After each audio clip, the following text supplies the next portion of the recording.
Muy buenas tardes a todas, todes y todos. Les damos la bienvenida a esta segunda sesión de este curso, Exclusión y Resistencia del Campesinado Mexicano, un curso para comprender y pensar en alternativas. Y aquí estamos de nuevo con mucha emoción. Pero bueno, primero vamos a agradecer también al doctor Jaime Ortega y la jefatura de la área de problemas de América Latina en la UAM Xochimilco por esa colaboración que tenemos entre UAM Xochimilco y la Fundación Semillas de Vida. Lo que realmente queremos es articular diferentes sectores de la sociedad, así del académico, de la social y también lo público, ¿no? Para que sí, al fondo podemos discutir qué es lo que necesita el campesinado y para poder seguir producir nuestros alimentos biodiversos, sanos, sustentables. Y por ello, pues hay que entender a profundidad la problemática del campo y eso lo vamos a ver hoy.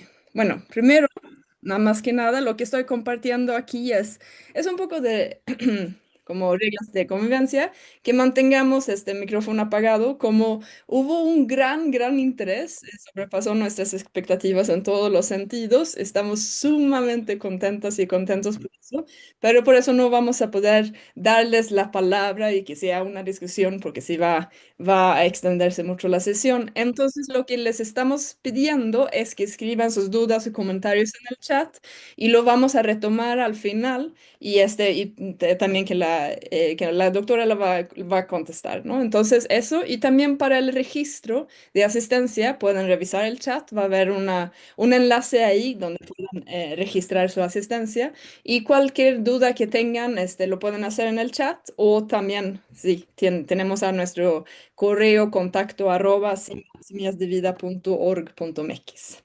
Entonces, aquí hoy tenemos el gran honor, el gran privilegio, posiblemente muchas personas aquí, asistentes participantes, ha tomado su curso, su clase en la UNAM. Yo por lo menos lo tomé dos veces, ahí 2015, y me ayudó muchísimo en el Instituto de Investigaciones Sociales, que ya desde hace, pues sí, décadas ha sido investigadora, y es la doctora Blanca Rubio, y realmente tiene muchísimas producciones, y no, ya hemos mandado su semblanza curricular, no voy a profundizar a fondo, pero sí tenemos uno de los libros emblemáticos para nosotros que queremos entender la problemática profunda del campo, explotados y excluidos, los campesinos latinoamericanos en la fase agroexportadora neoliberal. Ya está la quinta edición, El dominio del hambre. Pues todos estos, bueno, y muchos otros libros que tienen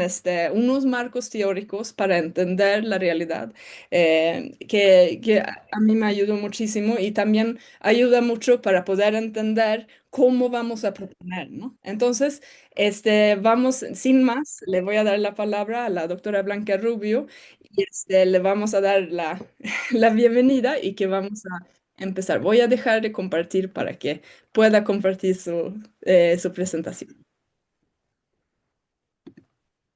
Bueno, buenas tardes a todos. ¿Me escuchan bien? Súper bien, muchas gracias. Bien. Pues quiero agradecer en principio la invitación que me hicieron de Semillas de Vida para participar en este curso que, como decía Malina, ha generado muchas expectativas y conozco a varias gentes que se inscribieron y que están interesadas.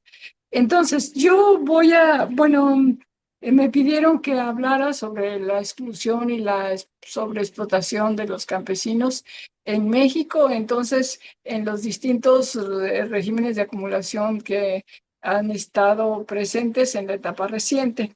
Entonces, voy a compartir la presentación. ¿Ahí se ve bien? Ahora se ve bien, gracias.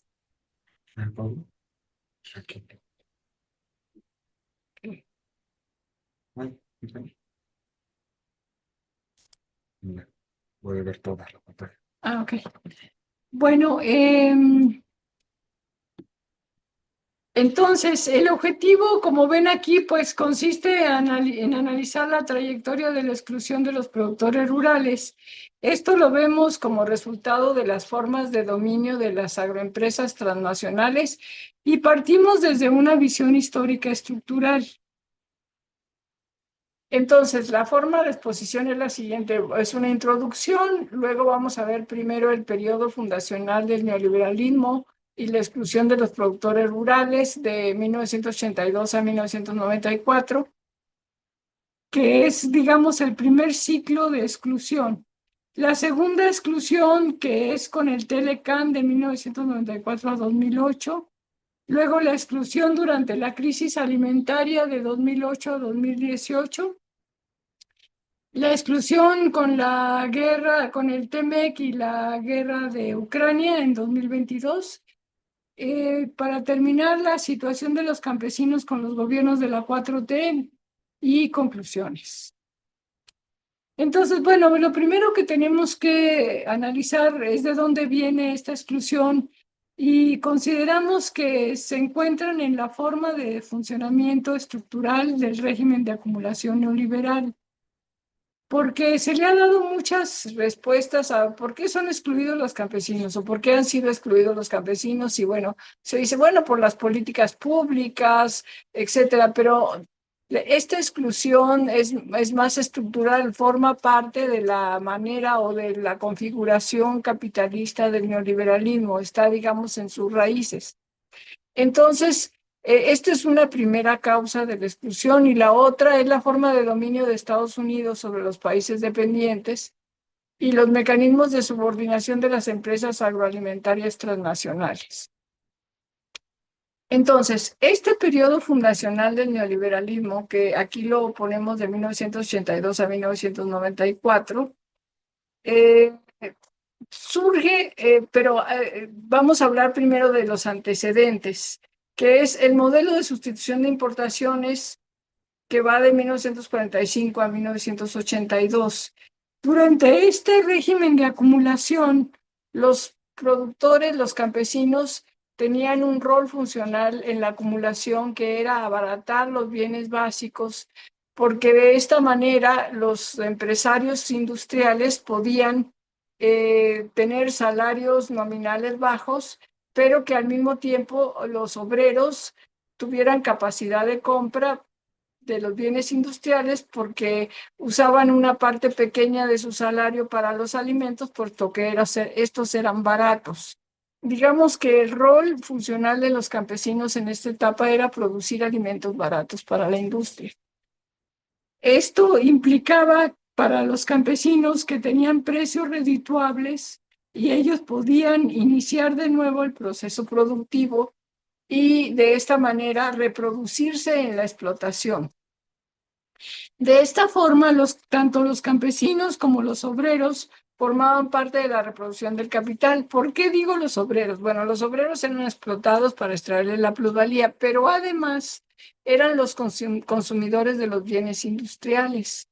Entonces, en esa época se producían bienes indiferenciados a muy bajo costo y por eso a la industria le interesaba mucho, le importaba que los obreros tuvieran capacidad de compra. Y para que tuvieran capacidad de compra, pues era importante que los alimentos fueran baratos. Entonces decimos que los precios de los alimentos estaban vinculados al salario obrero. O dicho de otra manera, el salario obrero se mantenía bajo gracias a que los precios de los alimentos eran bajos. La industria para el mercado interno era el sector motor de la acumulación, que quiere decir que esta industria que producía textiles, producía, por ejemplo, bienes industriales como planchas, lavadoras, etcétera, pues esta industria imponía al resto de los sectores su lógica de funcionamiento. Necesitaba precios bajos de los alimentos y un amplio mercado interno. Y de esta manera, a esta etapa le llamamos una etapa inclusiva, entre comillas, porque ya sabemos que el capitalismo es un modo de producción excluyente por naturaleza. Pero ¿por qué le ponemos inclusión? Porque aunque era una inclusión productiva subordinada, pero les permitía reproducirse como explotados. O sea, no había una exclusión productiva como la que existe ahora, sino una inclusión productiva subordinada. En esta época había autosuficiencia alimentaria. Aquí podemos ver en esta gráfica cómo la participación de la producción nacional en el consumo aparente de granos básicos, pues la mayor parte de lo que consumíamos lo producíamos nosotros. Vean, por ejemplo, en el 1965-69, prácticamente todo se producía en México y no se importaba de los granos básicos. Sin embargo, en 1982 ingresa al régimen de acumulación neoliberal. El régimen de acumulación neoliberal se impuso merced a una derrota de las clases subalternas en todo el mundo. No fue un resultado del engranaje económico del sistema, sino que fue producto de una derrota. Entonces, en nuestro país, las industrias que producían para el mercado interno ya no van a ser las industrias de punta, sino van a ser estas industrias que se orientan al mercado exterior, que les llamamos aquí las maquiladoras. Este cambio es muy importante porque entonces a esa industria que produce para el exterior ya no le interesa el consumo interno ni el consumo de los obreros para reproducirse, de tal manera que puede establecerse salarios bajísimos y eso no le afecta en su capacidad de vender sus productos. Entonces, se empezaron a bajar los salarios ya no a partir de reducir el precio de los alimentos, sino que se establecieron estos topes salariales a partir de que vienen desde los años 70, en donde los gobiernos alegaban que se tenía que se tenía que imponer este tope salarial, porque si no se iba a incrementar la inflación. Entonces, los obreros empezaron a tener salarios muy bajos, a ser precarizados, porque ya su consumo no formaba parte de la acumulación de capital de las industrias de punta. Esto trajo consigo la desvinculación del precio de los alimentos de los salarios y con ello los campesinos perdieron el rol funcional de abaratar los alimentos. O sea, ya no le interesaba al sistema abaratar los alimentos. Entonces, esta es la razón por la cual viene el retiro del Estado de la gestión productiva, se privatizan empresas públicas, se impulsan políticas como el Programa Nacional de Desarrollo Rural y Programa de Desarrollo Rural Integral y el PRONAMOCA, en la etapa de Salinas, que eran programas que ya abiertamente marginaban a los campesinos. Se reduce el presupuesto hacia el campo. Aquí pueden ver, el negro es el presupuesto total y el verde es el presupuesto agropecuario, que baja claramente a partir de 82 con el gobierno de Miguel de la Madrid. Se privatizan o desaparecen las empresas públicas como Inmecafé, Tabamex, Codemex, etcétera. Se vendieron los ingenios azucareros, desapareció Ban Rural. Se liquidó Conasupo y pues con eso perdimos toda la infraestructura de bodegas que existía en esa época, que pasaron a ser ahora de los privados. Cayó totalmente la rentabilidad de la producción agroalimentaria. Los 10 principales cultivos perdieron el 49% de su valor entre 81 y 94. Y en aún a pesar de que en esta época todavía no se abría nuestro mercado hacia otros países, en esta etapa los productos estaban protegidos, pero de todos modos ya había venido esta primera exclusión que se generaba a partir de las políticas estatales. Aquí vemos cómo ya empieza a bajar claramente la participación de la producción nacional en el consumo aparente, ya no tenemos esa autosuficiencia alimentaria que teníamos en la etapa de la posguerra. Otro eje de exclusión fue la formación de una élite de productores de maíz blanco en Sinaloa. Cuando se estuvo preparando para la firma del Tratado de Libre Comercio, se previó que quién iba a producir entonces ahora el maíz blanco, porque iba a entrar maíz abaratado de Estados Unidos. Entonces, se creó conscientemente un polo de desarrollo para la producción de maíz blanco y se concentraron ahí los subsidios y se abandonó a los pequeños productores de maíz. Aquí pueden ver ustedes cómo en 1982 solamente el 1,82 de la producción de maíz en riego lo aportaba Sinaloa. Y sin embargo, ya para el 94 aportaba el 32%.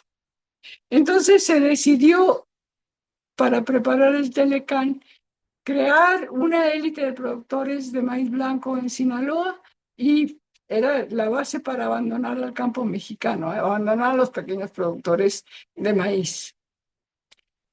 Entonces, lo que vamos viendo en esta primera etapa del neoliberalismo, que es la etapa de ascenso del neoliberalismo, en cada una de esas etapas, sin embargo, surgió un Frente Nacional Campesino contra la Exclusión. Desde los años 70 surgió el Gran Movimiento Nacional por la Tierra, comandado por la Coordinadora Nacional Plan de Ayala.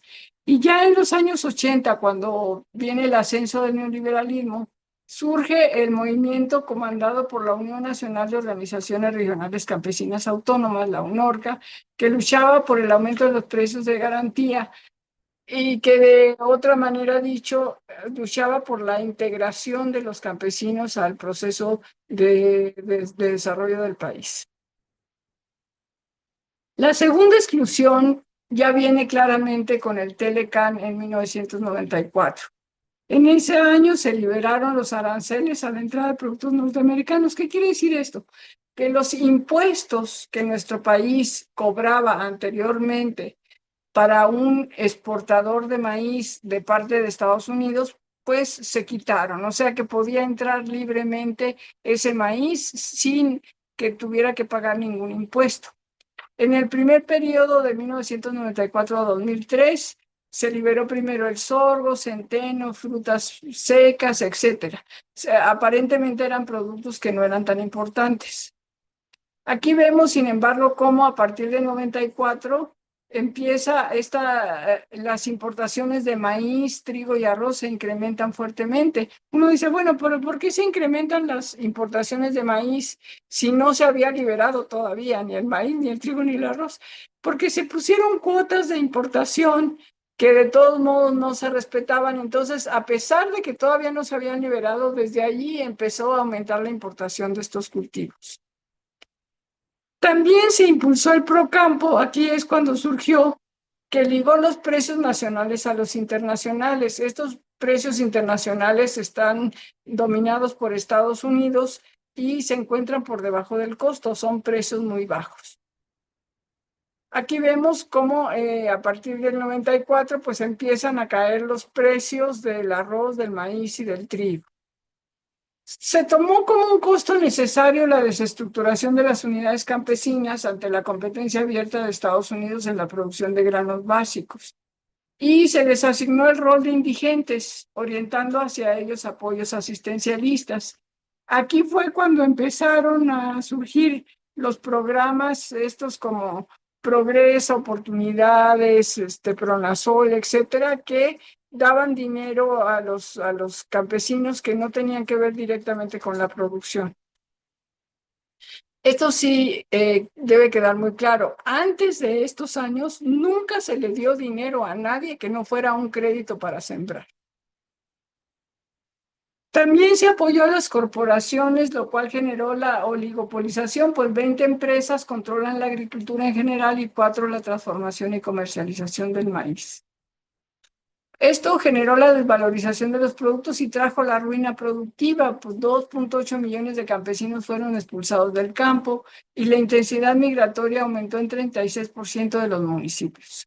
Aquí vemos en esta gráfica cómo en la primera etapa de 91 a 2001 se incrementó fuertemente la inmigración anual de México a Estados Unidos. Aunque no toda es rural, pero sí la mayoría es rural. Y como decíamos, en cada uno de estos ciclos surge un gran movimiento. En 1994 surgió el Ejército Zapatista de Liberación Nacional, 2 años después de que se había impulsado la reforma al 27 constitucional y se había acabado el reparto agrario. Entonces vemos cómo en cada proceso de exclusión, en cada ciclo de exclusión, hay una respuesta de los campesinos a esta situación. El segundo periodo del Telecán va de 2003 a 2008. En 2003 se liberalizó ya el arroz, la avena, la soya, la cebada, la papa. Se liberaron ya más cultivos y productos como carne de pollo, de cerdo, etc. Entonces aquí vemos claramente cómo del 2003 en adelante la importación se disparó en trigo, soya y arroz. El golpe fue más fuerte que en la primera etapa, porque de 1990 a 2005 los precios de los granos cayeron entre 44 y 67%. En consecuencia, cayó la producción y superficie cosechada de cultivos como el trigo y el arroz y creció fuertemente la migración. Aquí vemos nuevamente otra escalada de la migración y de las remesas que se constituyeron pues en un complemento para el ingreso de las familias campesinas y en una forma de resistencia para seguir sobreviviendo en el campo. La participación de la importación, esta es de la importación, o sea, de lo que entraba de Estados Unidos para México, llega hasta casi la mitad de la producción del consumo nacional, como se puede ver en esta gráfica. Y pues mientras en 94 importábamos el 13% de maíz, ya para el 2008 había aumentado al 27%, la soya pasó del 92 al 98, lo cual quiere decir que nosotros casi no producimos ya soya. El arroz pasó de 51 a 80, el trigo de 28 a 51, el frijol de 2 a 8%. Y en 2003 surgió el movimiento El campo no aguanta más, cuya bandera fundamental era la renegociación del Tratado de Libre Comercio. Del 2008, esta es la otra fase de la exclusión que va de 2008 a 2018. ¿Por qué? Porque en 2008 se cumplió la fase fatal del Telecán con la liberalización total de los productos, incluyendo los más sensibles. Aquí sí, ya fue el maíz, los frijoles, el azúcar, la leche en polvo, las legumbres secas, jugos de frutas, etc. A partir de 2008 ya todos los bienes quedaron, digamos, liberalizados. ¿Qué quiere decir? Que Estados Unidos podía introducir en nuestro país cualquiera de estos productos sin pagar ningún impuesto. Esto pues impulsó fuertemente las importaciones. Aquí vemos la importación de maíz. Hay que aclarar que el maíz que se importa de Estados Unidos es un maíz amarillo transgénico. Por eso se había previsto que del maíz blanco nosotros nos ocupáramos con la producción básicamente en Sinaloa. Se supone que nosotros no importamos maíz blanco, aunque bueno, aquí hay varios asegúnes que después podemos aclarar. En 2008 también surgió la crisis alimentaria en el ámbito mundial y se elevaron los precios de los bienes agrícolas. Todos dijimos, ay, mira, qué bueno que están subiendo los precios de los bienes agrícolas. Esto va a hacer que los pequeños productores pues tengan mejores pagos para sus cosechas. Pero como están estas empresas como Cargill, ADM, etcétera, que son las que compran internamente la producción, tanto la que viene de Estados Unidos como la de los pequeños y medianos productores, pues estas empresas de todos modos siguieron imponiendo precios bajos a nuestros productores y por tanto no les benefició el aumento de los precios internacionales y además el aumento de los costos les afectó fuertemente porque el problema de la crisis alimentaria en 2008 es que no solamente habían subido los precios de las materias primas y de los bienes básicos, sino de los combustibles y los fertilizantes. Por ejemplo, aquí podemos ver en 2008 el aumento tan tremendo de los fertilizantes a nivel mundial que afectó fuertemente a los productores porque pues, los costos se les elevaron y los precios no subieron lo suficiente para compensar. Aquí vemos, por ejemplo, que mientras el precio internacional del arroz subió fuertemente en 2008, el precio nacional del pagado al productor no subió en la misma proporción. Esto trajo consigo la caída de la superficie cosechada con arroz. Yo siempre cuando hago este planteamiento de cómo se fue sustituyendo nuestra producción de arroz por la producción de arroz importado.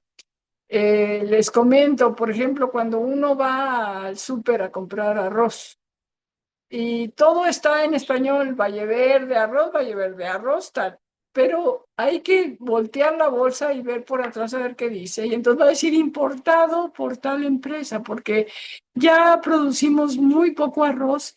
En México, el arroz, por ejemplo, el arroz Morelos, que es un arroz nacional, que no es importado, que no es transgénico, tiene denominación de origen como si fuera champaña. ¿Por qué? Porque es quien compra ese arroz, que por supuesto es mucho más caro que cualquier otro de los del arroz que viene importado, pues se sabe a ciencia cierta que ese arroz es nacional y es un arroz de mucha mejor calidad que el que importamos de Estados Unidos.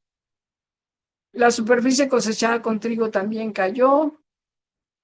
Y aquí vemos esta gráfica, es muy impactante, compañeros, porque es volumen de importación de cereales en América Latina.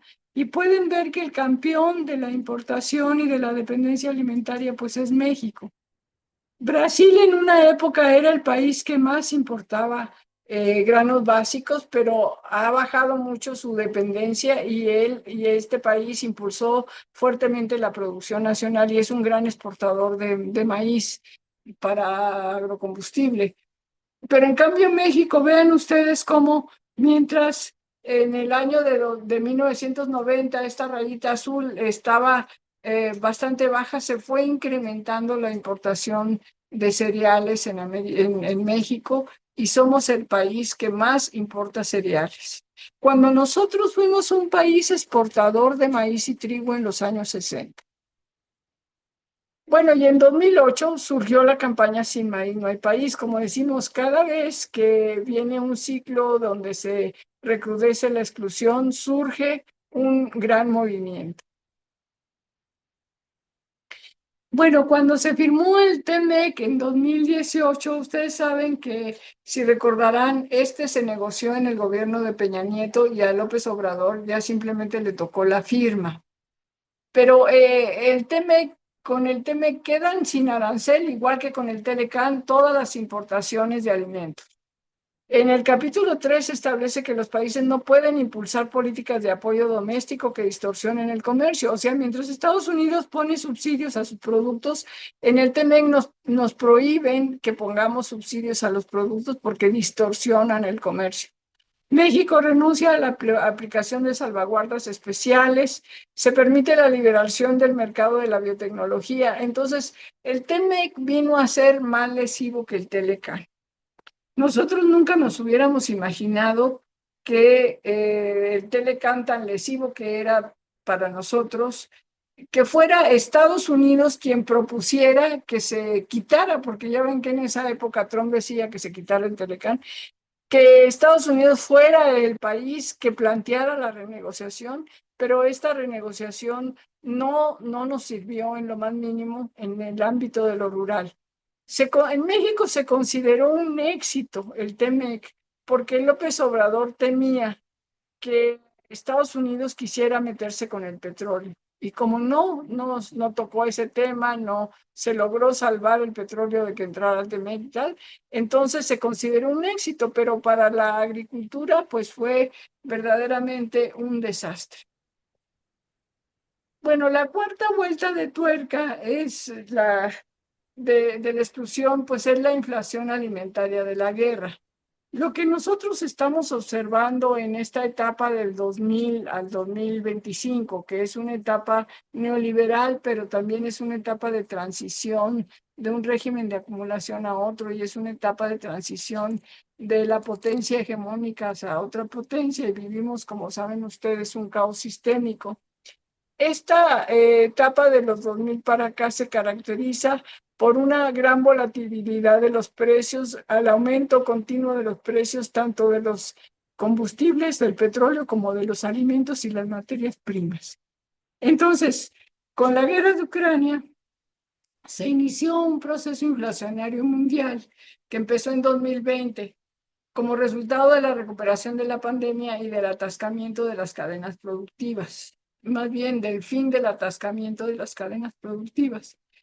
Sin embargo, lo que vemos que gran parte de estos aumentos de precios, tanto del 2008 como del 2022, tienen que ver con cuestiones especulativas, porque como ustedes saben, la característica fundamental del neoliberalismo es el dominio del capital financiero sobre el productivo. Entonces, observen esta gráfica. Aquí se ve cómo en 2020 empezaron a subir fuertemente los precios, porque nos están hablando aquí precios internacionales de los alimentos. Aquí se observa cómo en 2020 empiezan a subir los precios y ya cuando Rusia invade Ucrania, en realidad ya habían subido fuertemente los precios. No fue a partir de la guerra, sino antes de la guerra, porque claro, empezó todo un proceso especulativo, ya que tanto Ucrania como Rusia son grandes productores de granos, pero sobre todo Rusia de fertilizantes. Entonces, se previó que la guerra iba a traer consigo un aumento de los precios. Aquí vemos cómo la inflación nos afectó fuertemente. La que está en verde es la inflación alimentaria, como es que se ve claramente que 2021 y 2022 la inflación llegó hasta 10.8%. Y se hizo este acuerdo que impulsó el gobierno de López Obrador en octubre de 2022, en donde con tal de obtener los alimentos a como diera lugar para que no siguiera subiendo la inflación, se dejó a las empresas productoras de alimentos que importan insumos, la responsabilidad de asegurar que las mercancías que comercien cumplen con las normas sanitarias de inocuidad y calidad. O sea, se hizo un pacto con las empresas para que no subieran los precios y se les permitió que ya no fuera la Comisión Reguladora de la Calidad de los Alimentos quien dijera, no, no puedes importar esto, no puedes usar estos alimentos, sino que las propias empresas decidieran si era conveniente o no. Entonces era como ponerse la víbora en el seno, porque obviamente que el motivo de las empresas siempre es bajar el costo, no importa la calidad del producto, pero se tuvo que llegar a esto porque el aumento de los precios había generado una fuerte inflación y un empobrecimiento de la población. Nosotros en esos años importamos 400,000 toneladas de maíz blanco transgénico de Sudáfrica, porque no alcanzó con la producción nacional de maíz blanco y también se importaron granos de Sudamérica. O sea, aparte de lo que importamos de Estados Unidos, se importaron estos granos. Entonces, esto afectó fuertemente a los pequeños productores, a quienes igual no se les compraban sus productos porque se estaban importando del exterior. Ahora, ¿cuál es la situación del campo con la 4T?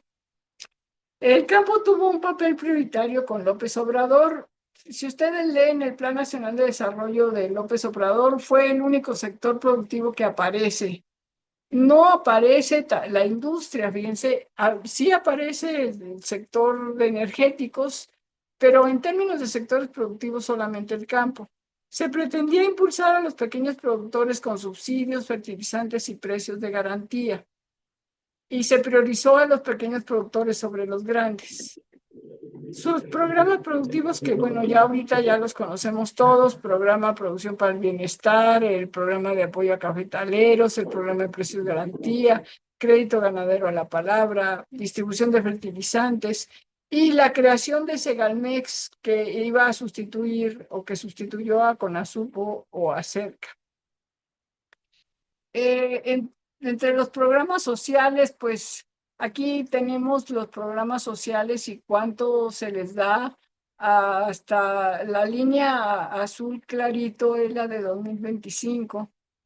Digamos, madres trabajadoras, educación base, educación media superior, educación básica, personas con discapacidad, adultos mayores, sembrando vida, jóvenes construyendo el futuro. El programa en el que se les da una beca mucho mayor es la de jóvenes construyendo el futuro, que en 2025 se les daba 8,480 pesos por mes. En Sembrando Vida, 6,500 y adultos mayores, 3,100. Bueno, ¿y cuál ha sido la situación del campo con estos gobiernos? Pues por un lado se observa un declive de la producción de granos básicos en el país debido a una caída de la superficie sembrada. Las causas son el aumento de los costos, como decíamos, la falta de financiamiento para la producción, la sequía, la caída de los precios y el mal de origen de todo esto, que es la falta de mercado por el Telecán y el Temec. ¿Por qué ocurre esto? Porque entran estos bienes sin arancel que vienen de Estados Unidos, abaratados artificialmente, y nuestros productores no pueden competir con esos precios. No es que no puedan competir con esos precios porque sean más atrasados tecnológicamente, sí son más atrasados tecnológicamente, pero esa no es la razón. La razón es que Estados Unidos fija precios por debajo del costo o precios dumping para colocar sus excedentes en los países dependientes y de esta manera, digamos, eh, son productos contra los que ni siquiera los empresarios medianos pueden competir porque son productos muy abaratados. Por ejemplo, en el caso del trigo, nosotros producimos el trigo en tierras de riego y en Estados Unidos lo producen en tierras de humedad. Nuestro rendimiento es más alto que el de Estados Unidos. Pero aún así, el trigo que viene de Estados Unidos tiene un precio tan bajo que ni estos productores con rendimientos altos pueden competir. Entonces, como ustedes vieron, pues cada vez menos trigo se va produciendo en el país y las empresas como Bimbo, otras empresas que utilizan ese trigo para sus productos industriales, prefieren comprar el que viene importado de Estados Unidos porque tiene un precio más bajo que comprarlo internamente a nuestros productores. Entonces, el problema central, ¿por qué los campesinos han luchado en contra del Telecán de esta manera cuando surge el campo no aguanta más, la campaña sin maíz no hay país? Porque mientras sigan entrando productos abaratados de Estados Unidos, las grandes empresas van a querer comprarlos a ellos y no comprar a nuestros productores. Y por tanto, de lo que carecen los campesinos es de un mercado para vender sus productos y por eso hablamos de una exclusión productiva. Aquí vemos cómo se incrementó el precio mensual de fertilizantes a nivel nacional y el presupuesto de la Zagarpa. Decíamos que una de las causas era la caída del presupuesto. Vean, el presupuesto empieza a caer desde 2015. El rojo son el presupuesto en términos reales, y, o sea, ya descontando la inflación, y el verde es nominales. Pero vean cómo desde 2015 en el gobierno de Peña Nieto ya venía bajando el presupuesto hacia el campo y en 2018 cuando entra López Obrador sigue bajando el presupuesto. Después se mantiene un poco estable y sube un poco. Entonces, ha caído el presupuesto rural. Aquí vemos la sequía, compañeros, que es la parte roja y guinda es sequía extrema o sequía excepcional. Vean ustedes cómo en el 2024 casi todo el país estaba afectado por la sequía.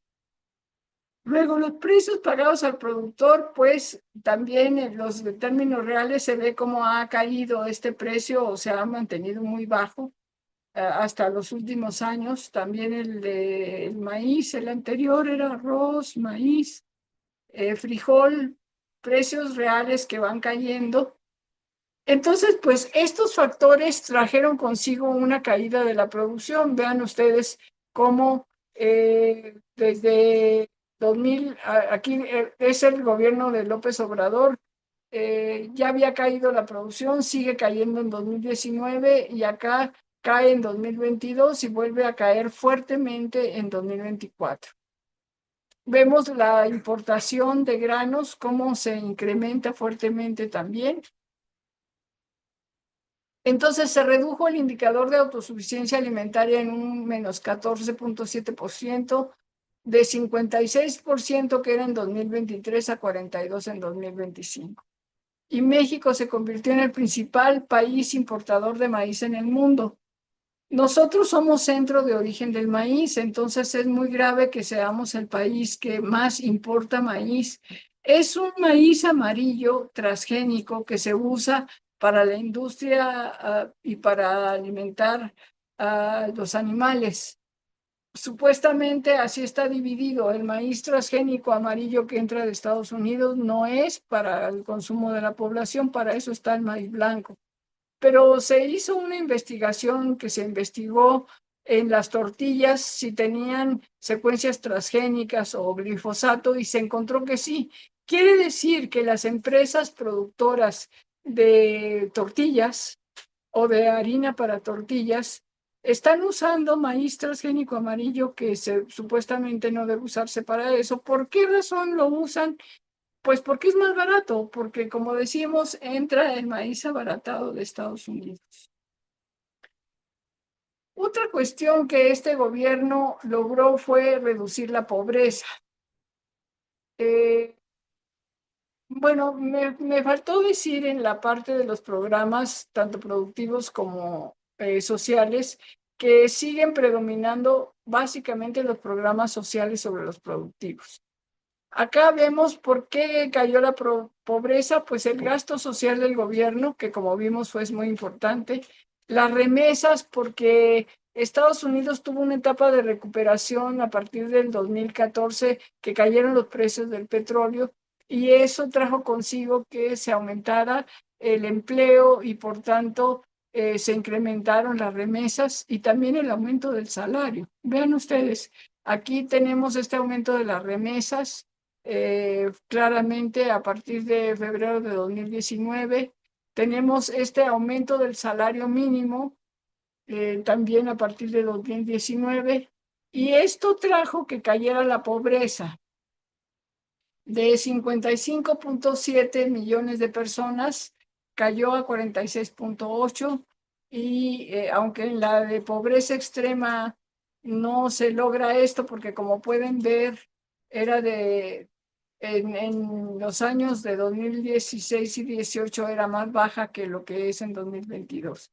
En el ámbito de la población rural, la pobreza cae también, vemos aquí claramente, de 60.5 millones de habitantes en 2016 pasó a 48.8, aunque igual en la de pobreza extrema no se logra.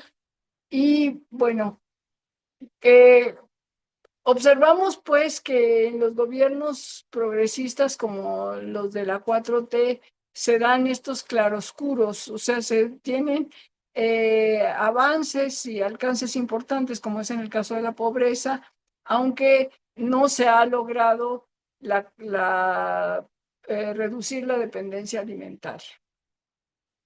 También se impulsaron cambios constitucionales. Se elevaron a rango constitucional los programas como Sembrando Vida, Producción para el Bienestar, Precios de Garantía, etc. Se prioridad al uso local del agua en zonas de escasez, se prohibió el fracking, se prohibió el otorgamiento de concesiones a las mineras, y se impulsó una ley minera que aunque era bastante más radical la que propuso López Obrador, las cámaras la rasuraron, pero bueno, se hicieron algunos avances. Y se elevó a rango constitucional el decreto sobre prohibición de la siembra de maíz transgénico, que este es un avance muy grande. Se había logrado parar la importación de maíz transgénico, digo, la siembra comercial de maíz transgénico en México, gracias a un amparo que habían impulsado precisamente la campaña Sin Maíz No Hay País y que un juez le había dado curso y a pesar de que ese juez fue amenazado por las empresas como Monsanto, etcétera, sin embargo, se había mantenido una prohibición del maíz transgénico de su siembra comercial. Pero allá ahora con estos gobiernos pues se eleva a rango constitucional. Ya no depende de si hay un juez que haga el amparo o no, sino que ya es una medida que es muy importante. Y esto se los digo porque las empresas en otros países que también se oponían a la siembra de maíz, de granos transgénicos, pues lo fueron metiendo subrepticiamente hasta que ya todo el campo estaba sembrado de transgénicos, ya no tenía caso prohibirlo, que fue algo que sucedió, por ejemplo, en Porto Alegre, en Brasil. Sobre el glifosato, que como saben es un plaguicida muy cancerígeno, muy agresivo, pues también se había planteado que en 2024 se iba a terminar el uso del glifosato, pero finalmente el gobierno de López Obrador llegó a la conclusión por una serie de presiones de que se tendría que seguir usando el glifosato mientras no se encontrara un sustituto. Así que esto no se logró. No se logró lo del glifosato porque no existió la correlación de fuerza suficiente para lograr. Y sobre el uso del maíz transgénico en la alimentación, también se había planteado en un decreto que se prohibía el uso del maíz transgénico en la alimentación. Se hizo una controversia por parte de Estados Unidos y de las grandes empresas y la ganaron ellos. Entonces no se pudo, digamos, no se puede prohibir por parte de México el uso del maíz transgénico en la alimentación. En términos reales no cambia mucho la situación que ya existe, pero sí fue como un precedente que fijaron las empresas transnacionales de Estados Unidos en el sentido de que a mí nadie me puede decir que se prohíben mis productos porque son nocivos. Eso fue, digamos, lo que de alguna manera implicó que ellos hayan ganado esta controversia. Bueno, a partir de los gobiernos de la 4T, ya no surgen movimientos campesinos sectoriales, pero aislados. Ya no tenemos un gran frente como todos los que veníamos viendo. De hecho, cuando surgió el TEMEC, no hubo una sola movilización campesina. Esto tiene que ver básicamente con que los gobiernos progresistas tienden a desmovilizar a los movimientos porque, por un lado, algunos de sus dirigentes van a formar parte como funcionarios del gobierno. Por otro lado, se sabe que López Obrador ya no siguió dando recursos a las organizaciones campesinas que antes obtenían esos recursos a través del CAP, que eran para proyectos productivos. Esto pues les generó mucha debilidad de las organizaciones campesinas. Y pues esto ha generado como una división. Las organizaciones campesinas apoyan a la 4T, apoyan en las votaciones, también, digamos, generan críticas, pero ya no se ha creado un gran frente, sino ha habido movimientos, por ejemplo, estos productores medios de Sinaloa que tomaron plantas de Pemex para demandar un precio de 7,000 pesos por la tonelada de maíz y 8,000 por el trigo. Resulta que ahora los que impulsan movimientos son los campesinos medios, y esto porque fueron, pues, digamos, excluidos, tanto campesinos medios y ricos o pequeños empresarios fueron excluidos de las políticas de López Obrador porque concentraron todos los recursos hacia los pequeños productores. Pero finalmente los campesinos medios han sido los que aportan más al mercado, entonces ellos quedaron, digamos, castigados por estos gobiernos y son los que han impulsado movilizaciones. En ese año de 2023, 4,2 millones de toneladas que no tenían mercado porque las empresas prefieren importar que comprarles a los campesinos mexicanos. Bien, y el otro gran movimiento que sí tiene una presencia muy importante en el país, pues es el movimiento por la defensa del territorio. Aquí tenemos que en ese mismo 2023 se impulsó esta caravana del Sur Resiste, en donde ha sido un movimiento constante, permanente por la defensa de los recursos naturales, en contra de los megaproyectos, de las mineras, etcétera. Bueno, para concluir, eh, con la emergencia del régimen neoliberal se impulsó la exclusión de los campesinos como productores y se les ubicó como indigentes. En la primera fase de 82 a 94, la exclusión se promovió por medio del retiro del Estado de la gestión productiva, el declive del presupuesto, la reforma al artículo 27 constitucional y la orientación de la producción de maíz blanco a los grandes empresarios de Sinaloa. Con ello se creó una agricultura privilegiada y una marginada de la visión oficial. A partir de 94 se da otra vuelta de tuerca a la exclusión con el Telecán. La entrada de bienes básicos por debajo del costo devastó a los productores, tanto a los pequeños como a los medianos y los grandes. Se desestructuraron las unidades productivas y se impuso una explotación por despojo del valor al pagarles sus productos por debajo de su costo de producción, lo cual, como decíamos, pues impide que ellos vuelvan a iniciar el proceso productivo porque no recuperan ni siquiera lo que gastaron y eso los va llevando a la ruina. Durante la crisis alimentaria en 2008, los productores no pudieron aprovechar los altos precios mundiales y en cambio enfrentaron una forma de exclusión por la vía del aumento de los costos de producción. Durante el proceso inflacionario mundial asociado a la guerra de Ucrania en 2022, subieron los precios de los alimentos, pero en mayor medida los costos para los productores. Y el acuerdo del gobierno con las empresas complicó aún más la situación porque se liberalizaron los aranceles para las agroindustrias, lo cual trajo una situación ruinosa para los productores y el impulso de movilizaciones en el norte del país, que es lo que estábamos señalando. El gobierno de la 4T pues ha impulsado un conjunto de políticas que buscan recobrar la soberanía alimentaria, reducir la pobreza y generar empleos en el campo. Sin embargo, la firma del TMEC obstaculiza el impulso de la producción nacional e impide lograr la reintegración de los campesinos como productores.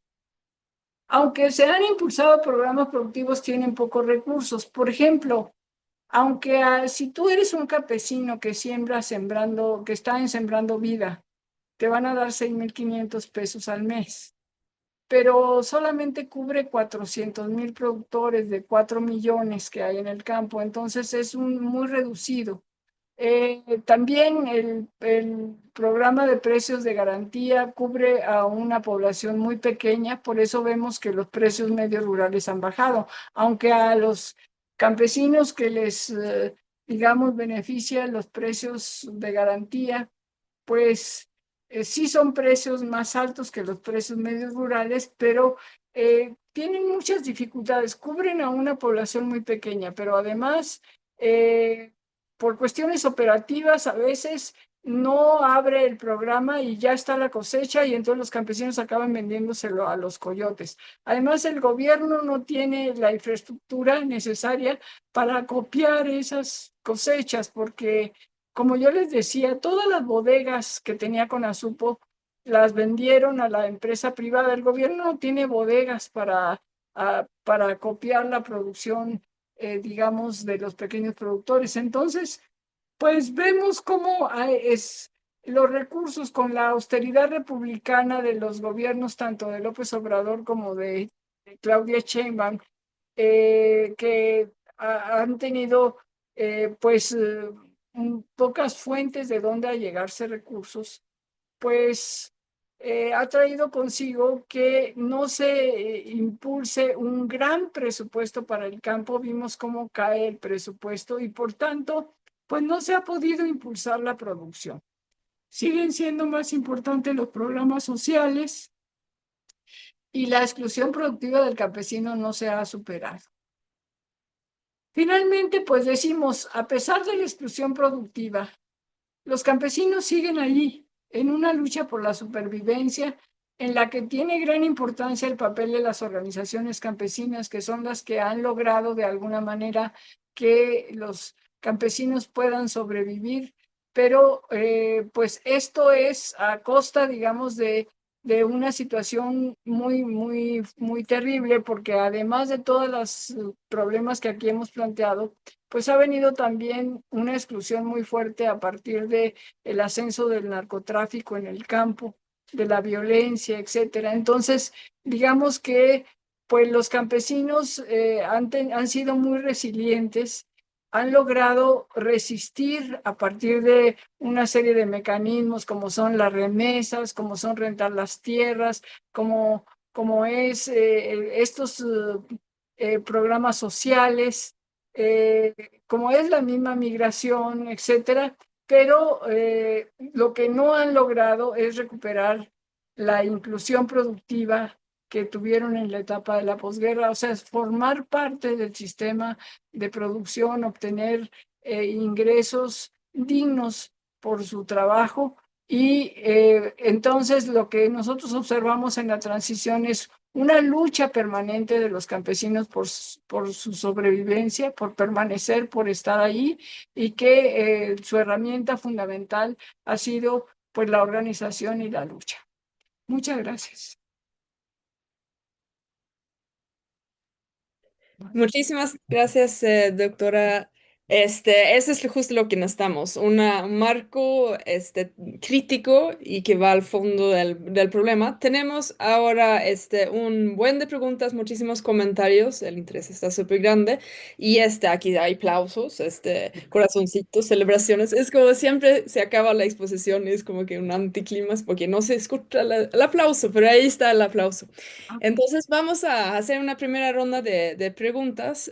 Monse nos ha ayudado a conjuntarlas y después seguimos con más rondas, porque todavía tenemos toda una hora para hablar, entonces, y para seguir profundizando en los temas. Entonces, adelante, Monse. Gracias, Malin. Gracias, doctora Blanca. Pues tenemos más de 30 preguntas ya. Ahora, durante la charla, además de los comentarios que se han planteado, si les parece, podemos irnos por rondas y voy a empezar. Doctora Blanca, ¿qué le parece con unas 7 para esta primera ronda? Y vamos avanzando de varias. Perfecto. Bueno, Patricia pregunta, ¿cómo se le llama al régimen de acumulación que precede al régimen de acumulación neoliberal? En ese caso, bueno, solicita recomendaciones de lecturas para conocer sobre los distintos regímenes de acumulación.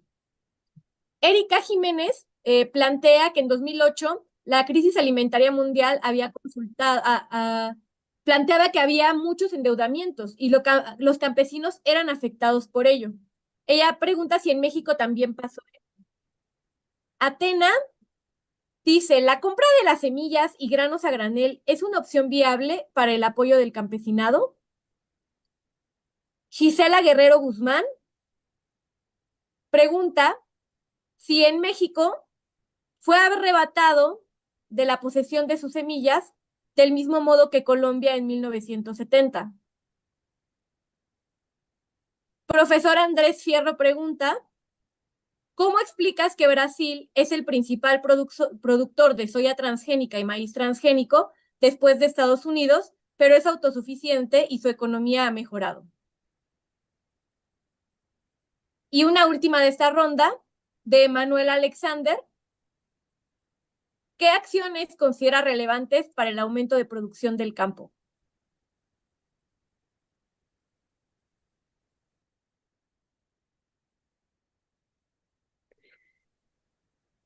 Muy bien. Muy bien, bueno, vamos a dar respuesta. ¿Se me escucha bien? Vamos a dar respuesta a estas primeras preguntas.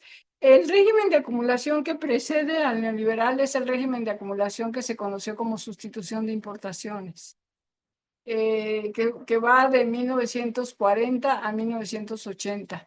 Bueno, en algunas periodizaciones, en otras hasta 1970. Se pregunta que si en otros países hubo con la crisis alimentaria un proceso de endeudamiento muy fuerte en otros países y si en México lo hubo. Bueno, en México el problema que tenemos es que no hay, se quitó Ban Rural, sigue el FIRA, pero el FIRA no ha sido digamos, no ha sido una buena alternativa para el financiamiento para el campo y la banca privada cubre a cerca del 6%. O sea, el problema no podemos hablar de que hubo un gran endeudamiento porque los campesinos mexicanos no tienen una fuente crediticia importante, ¿no? Entonces, también se pregunta si la compra de semillas es viable. Bueno, en México se venden semillas mejoradas por las grandes empresas que sí, los campesinos que están trabajando con lo que diríamos este sistema químico de fertilizantes, semillas mejoradas, etcétera, plaguicidas, pues sí, las compran, pero la mayor parte de los pequeños productores en realidad guardan las semillas y ellos mismos las seleccionan y ellos así es como van mejorando su producción. No hay todo digamos, una lucha de las grandes empresas productoras de semillas para que los campesinos compren las semillas híbridas y ya no estén utilizando ellos estos sistemas de guardar su producción. Porque se pregunta que si el campesino fue arrebatado de sus semillas como en Colombia. Pues sí, existe todo este proceso, aunque todavía muchos campesinos sí logran, digamos, ir guardando la semilla para su producto. El problema que tienen es, como decíamos, luego, ya que siembran, ya que obtuvieron la cosecha, ¿a quién le van a vender? ¿Con qué financiamiento van a iniciar el nuevo ciclo productivo, etcétera? Se pregunta que en Brasil, eh, que es un gran exportador de maíz transgénico como agrocombustible, ¿cómo es que ha logrado ser autosuficiente? Efectivamente, Brasil era un país muy dependiente de alimentos que los compraba de Argentina, básicamente, y sin embargo, varios de sus gobiernos lograron ir fortaleciendo su producción interna y ahora ellos son unos grandes exportadores. Siguen importando todavía algunos productos, pero eso nos demuestra que no es algo que no se pueda lograr. Claro, Brasil no tiene un Telecán con Estados Unidos. Esta es otra cuestión muy importante que tendríamos que remarcar. ¿Y qué acciones relevantes se pueden impulsar para que el campo tenga otra perspectiva? Bueno, lo primero, como los campesinos lo tienen muy claro, son los tratados de libre comercio. Fíjense, es muy claro que los países que tienen tratados de libre comercio en América Latina son los más dependientes, que son Colombia, México, Perú, los centroamericanos. El tratado, el problema que desestructura porque impone la entrada de productos abaratados contra los que no se puede competir. ¿Por qué no pueden competir contra esos productos? Porque las grandes empresas que son las que compran los bienes, pues son las que le prefieren comprar a las empresas de Estados Unidos que están metiendo su producto abaratado. Por eso varios gobiernos progresistas como el de Brasil con Lula o Correa con Ecuador impulsaron lo que se llamaba las compras públicas, donde el gobierno compraba a los campesinos a precios redituables para redistribuirlo en las cárceles, en las escuelas, en los hospitales. O sea que queda muy claro que el problema central es ¿quién compra? ¿Quién le compra a los campesinos a precios redituables? Entonces, se tiene que, como lo plantearon desde hace mucho tiempo las organizaciones campesinas, sacar los granos básicos de los tratados de libre comercio para que no siga entrando esa producción abaratada. Pero claro que allá hay muchos intereses, porque todas las grandes empresas productoras de maíz, por ejemplo, en Estados Unidos, ya saben que tienen aquí su mercado y no van a permitir de ninguna manera que nosotros pongamos una moratoria y que ya no entre ese maíz. Entonces, es un problema de correlación de fuerzas. Se requiere para que haya, digamos, una recuperación del campo, una posición más fuerte en relación al Tratado de Libre Comercio. Se requiere recursos, porque los programas como los que hemos planteado pueden ser importantes y tener una visión productiva y pueden, digamos, buscar la integración de los campesinos, pero tienen una cobertura muy baja. Tiene que haber mucho más recursos del gobierno para realmente poder impactar en la mayor parte de los productores. Entonces, mientras siga habiendo esta, digamos, reducción de recursos, va a ser muy difícil que en este otro gobierno también se logre una integración productiva de los campesinos. Este gobierno planteó, a diferencia del anterior, que no fue correcto sacar a los campesinos medios de los programas productivos y ellos están planteando que sí tienen que integrarse porque son los que aportan la mayor producción en el campo. Entonces, sí tiene cambios esta política del gobierno actual, pero en lo esencial, digamos, en términos de la cantidad de recursos hacia el campo, de su orientación, etcétera, pues no hay cambios sustanciales. Lo que hemos aprendido de los gobiernos progresistas es que ninguno, ni Chávez, ni Evo Morales, ni Lula, ni Correa, ninguno logró transformar estructuralmente la situación del campo e integrar a los campesinos. ¿Por qué? Porque son gobiernos que tienen, digamos, que enfrentar el dominio del capital financiero, el dominio de las grandes empresas agroalimentarias, y no existe la correlación de fuerza suficiente para poder lograrlo. Pues yo ahí dejaría esta primera ronda. Muchas gracias. Hay varias respuestas que ya se adelantan a otras preguntas que se van planteando. Hay una preocupación, me parece, generalizada en las preguntas sobre el actual gobierno.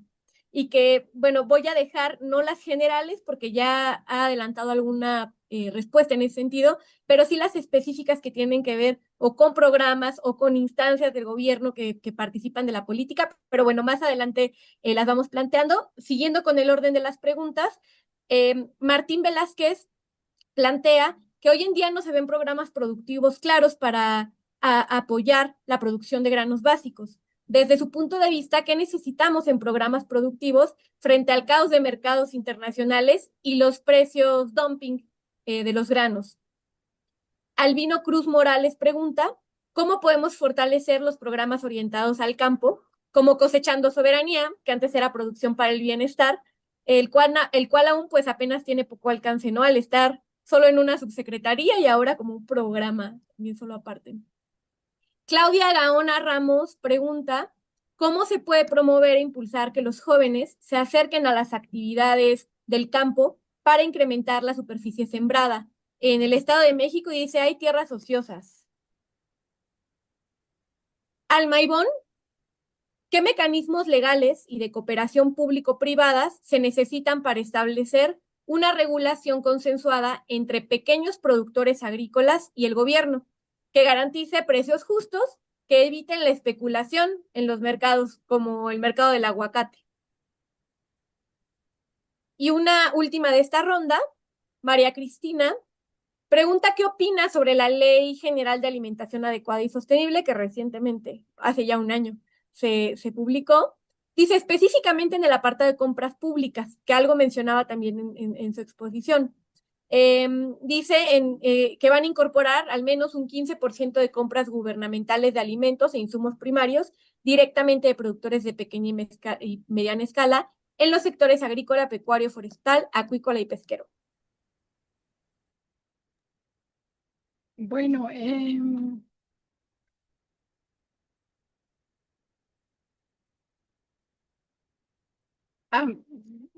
preguntaba Martín Velázquez qué se necesita para,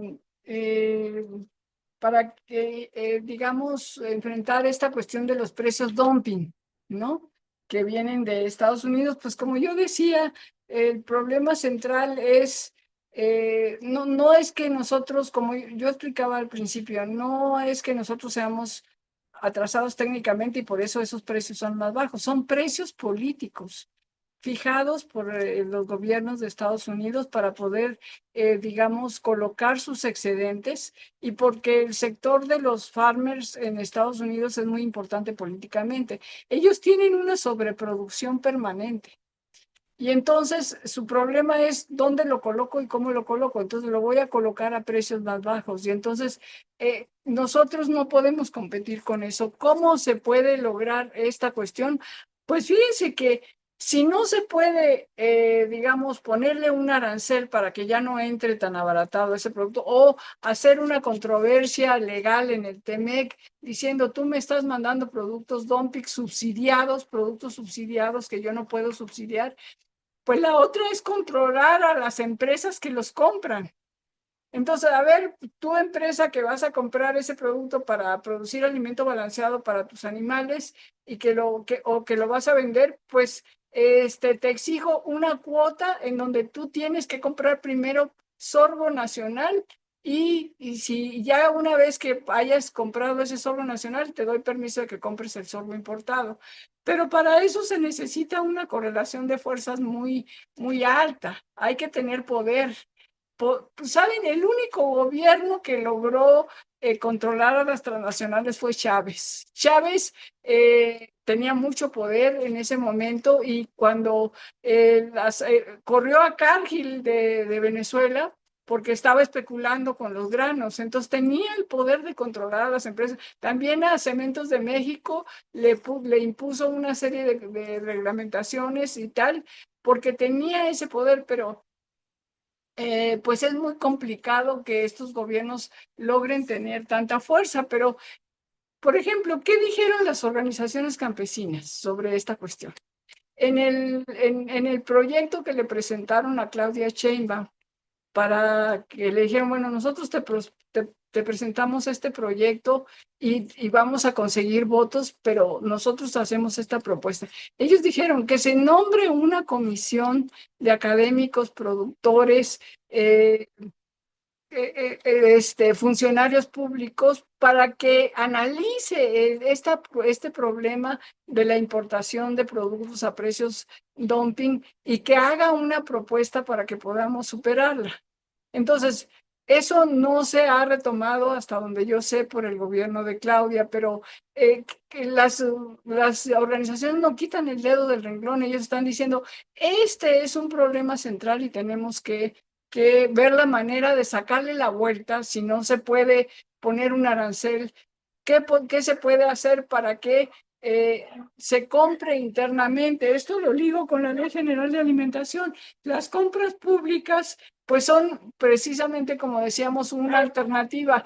El problema siempre es que por más que los gobiernos compren, no logran comprar a todos los pequeños productores. Entonces es limitado esta acción. Bueno, ¿cómo fortalecer los programas como Cosechando Soberanía? Pues como yo decía, es muy importante que se eroguen más recursos. Por ejemplo, en este programa campesino se propuso que Producción para el Bienestar apoyara a 3 millones de productores. Esto sí lo retomó Claudia Sheinbaum.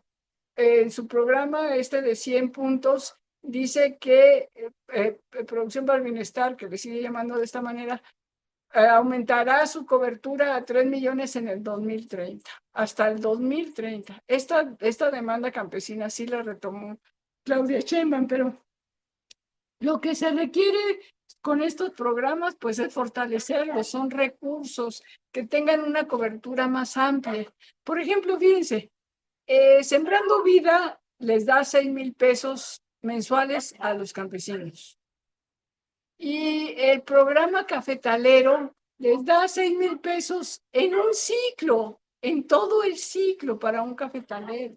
O sea, ¿qué te puede alcanzar 6,000 pesos en todo un ciclo para la producción del café que ha enfrentado tantos problemas con la roya, con una serie de cuestiones? Entonces, son recursos que son importantes, pero que son muy insuficientes. Decía, ¿cómo se puede hacer para que los jóvenes se queden en el campo?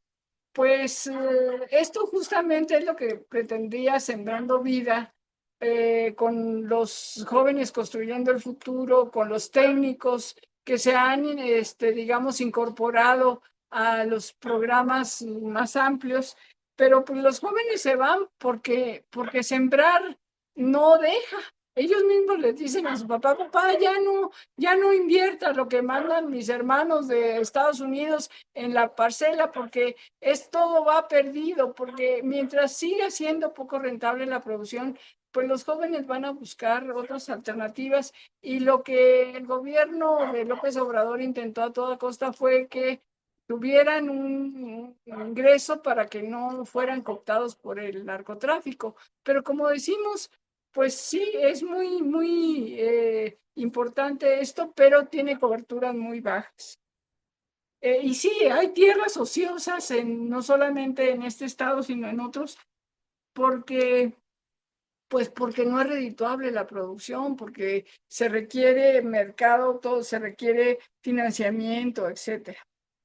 decía que qué recursos legales se pueden hacer para que se haga una, una regulación del vínculo entre los pequeños productores y el gobierno, en el caso del aguacate. Bueno, este es un caso muy complicado, muy complejo para los pequeños productores porque está pues digamos, dominado por grandes empresas e incluso por empresas ilegales. Y ha generado un proceso de deforestación muy grande que sí requiere una participación mayor del gobierno y como siempre, los pequeños productores, que son muy pocos, porque para el aguacate se requieren inversiones muy elevadas. Entonces, lo que requieren pues, son financiamientos. Y bueno, y lo de la ley general de alimentación a mí me parece que es un acierto y esto de las compras públicas pues ya lo comenté. Gracias. Pues seguimos con la lista. Se pregunta, ¿qué implica el dominio del capital financiero sobre el productivo? Gretel Liliana, ¿qué opina de las instituciones como Corenader que buscan la transformación productiva a través de una certificación agroecológica sin asegurar un mercado para esos productos? Perdón, ¿cómo cuál? Corena, la de Recursos Naturales de Ciudad de México, que es de Semarnat, perdón, de Sedema. Ajá. Que decía ¿Qué opina de Corenader que busca la transformación productiva a través de una certificación agroecológica sin asegurar un mercado para esos productos? Ajá. Diana Patricia dice, Estados Unidos ha cometido dumping agrícola al exportar granos con precios menores al costo de producción. ¿Qué acciones se pueden hacer para evitar, dice, o afrontar esa competencia desleal? Jessica Ramírez, ¿qué movimiento contra campesino contra la exclusión productiva de los que mencionó considera que fue el de mayor éxito y por qué? Erika Jiménez, ¿existen alternativas para enfrentar la siembra de monocultivos, el despojo, la migración y la violencia que está impulsando el crimen organizado? Podemos cerrar ahí esta A ver, ronda. otra vez, ¿existen alternativas qué?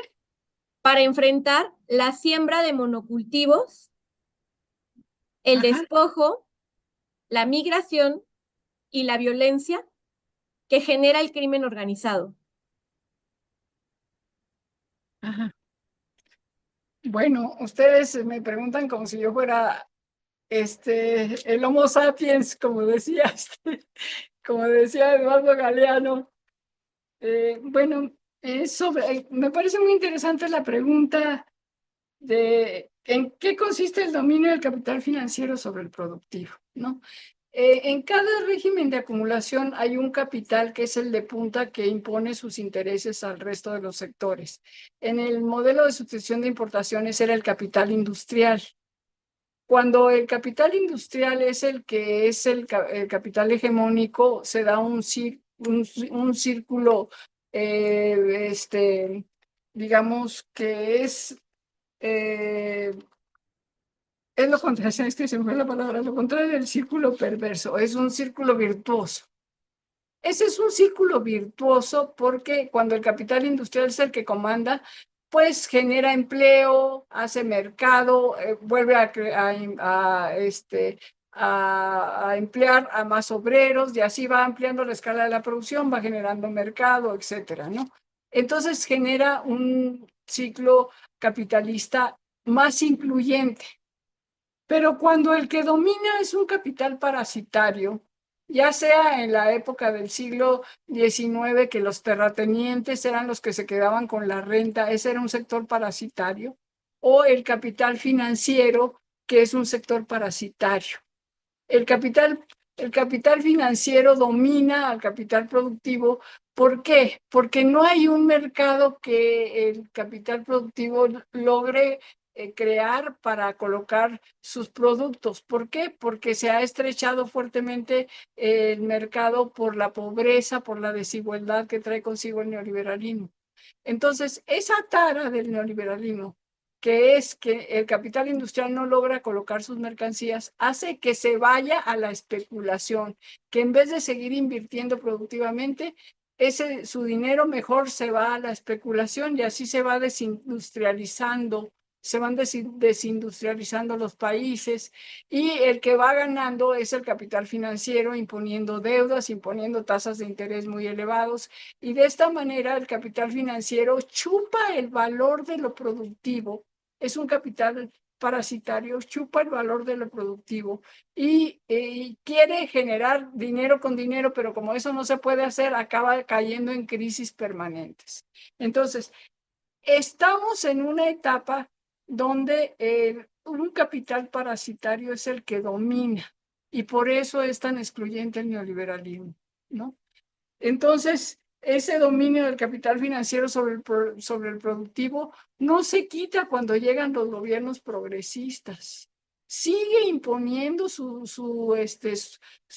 control y sus intereses el capital financiero. Por eso es que ellos no logran hacer cambios estructurales importantes. Eso es este dominio del capital financiero sobre el productivo.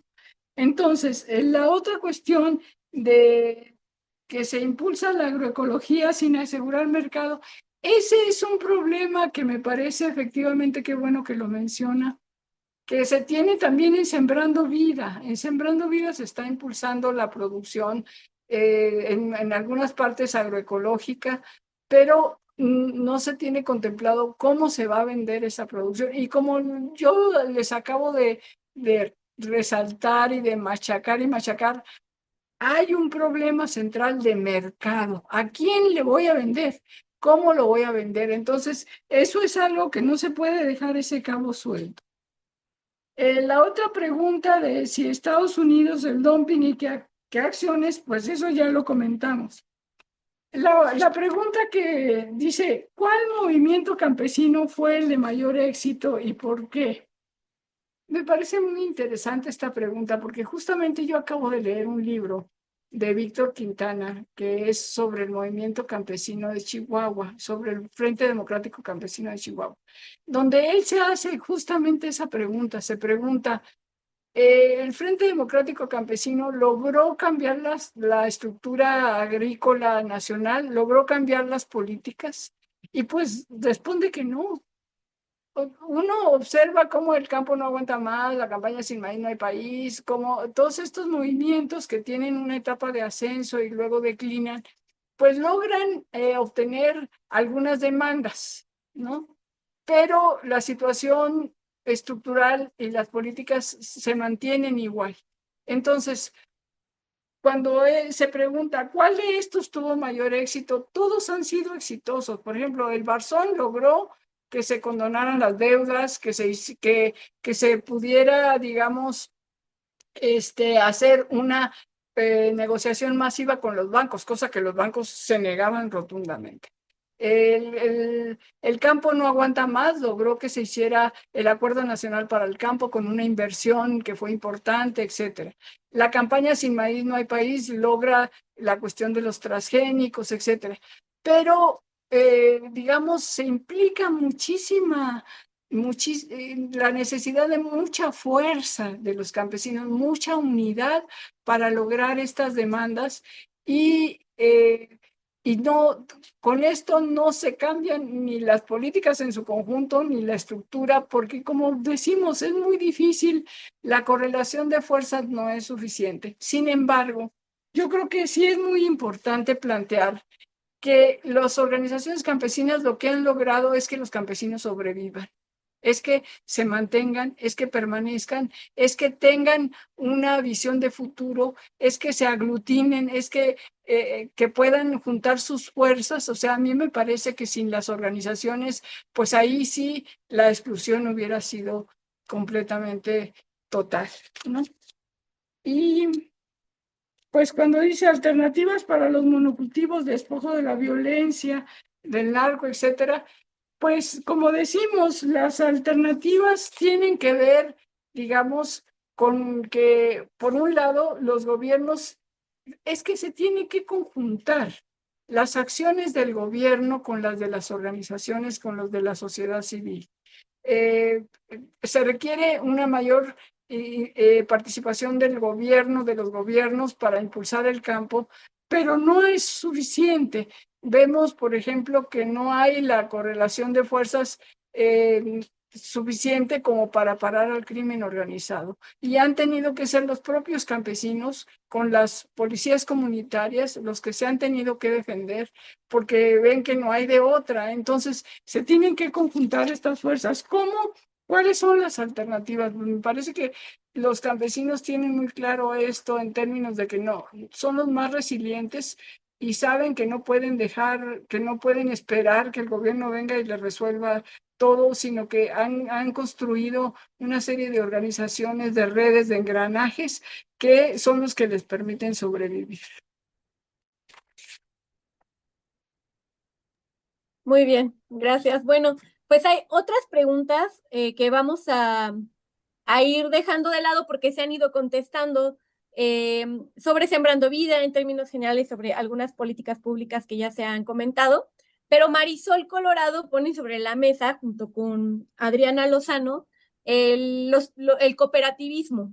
Aquí Marisol pregunta cómo han influido las políticas públicas y los marcos legales en el éxito o fracaso de los intentos de cooperativismo campesino en México. Adriana habla de los movimientos, del movimiento cooperativista. Erika pone otra perspectiva del programa Sembrando Vida, que luego fue comentada ahí en las experiencias de varias personas en varios estados, en Oaxaca, en Jalisco. Ella dice, el programa Sembrando Vida, en el caso de Chiapas y Tabasco, impulsó deforestación de cacao y afectó a muchos productores. Dice, parece que se está impulsando sin coordinación y sin conocimientos del impacto.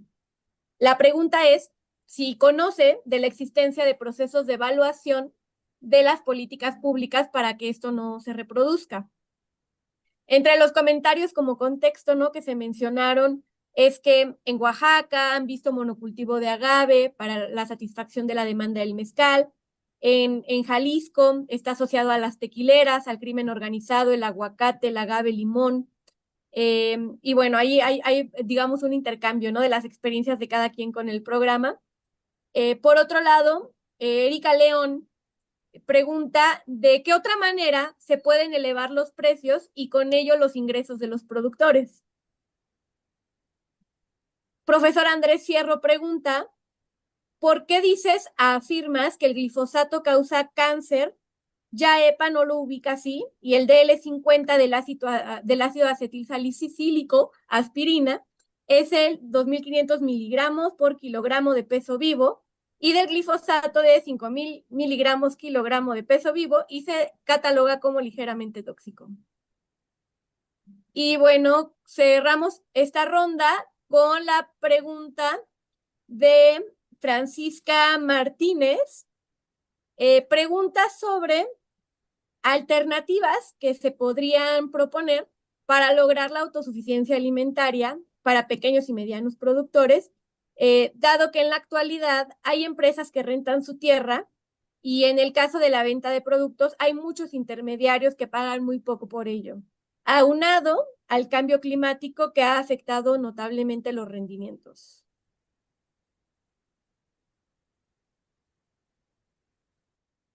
Bueno, sobre el cooperativismo, es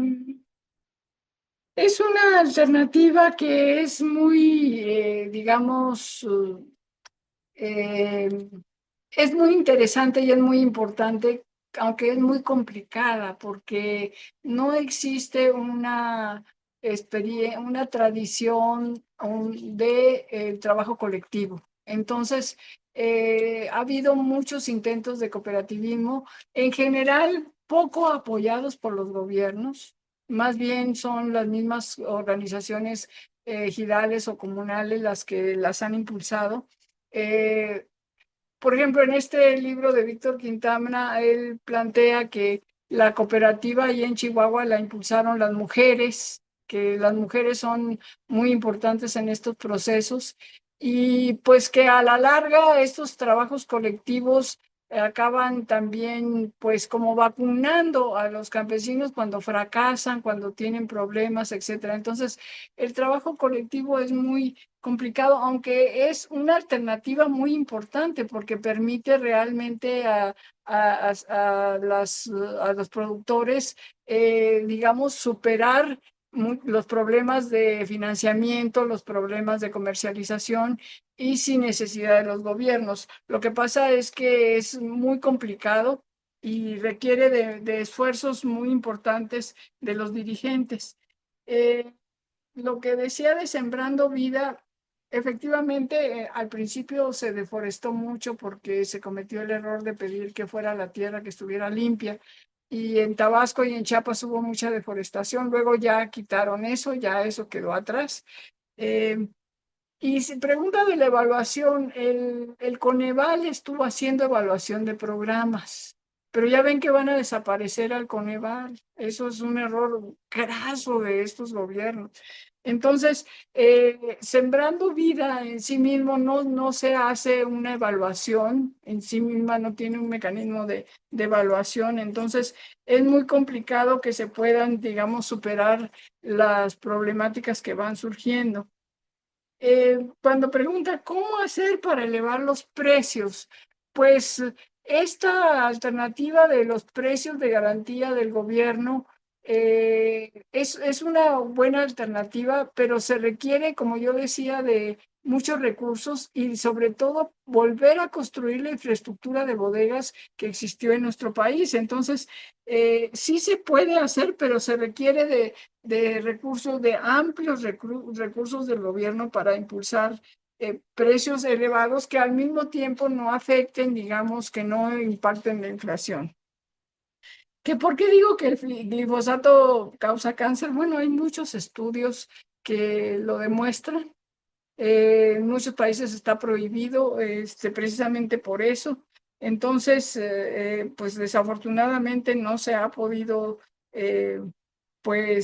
prohibir su uso aquí en México porque, como dijo el gobierno, no se ha encontrado algo que lo sustituya.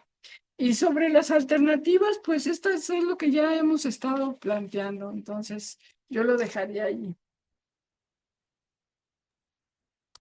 Muy bien. Pues ya también mencionó una experiencia sobre el papel de las mujeres en los movimientos campesinos y Erika se pregunta si en este proceso de exclusión masiva del que habla hay alguna afectación particular a las mujeres. Luego, Emanuel Alexander, ¿cómo se supera esa exclusión productiva?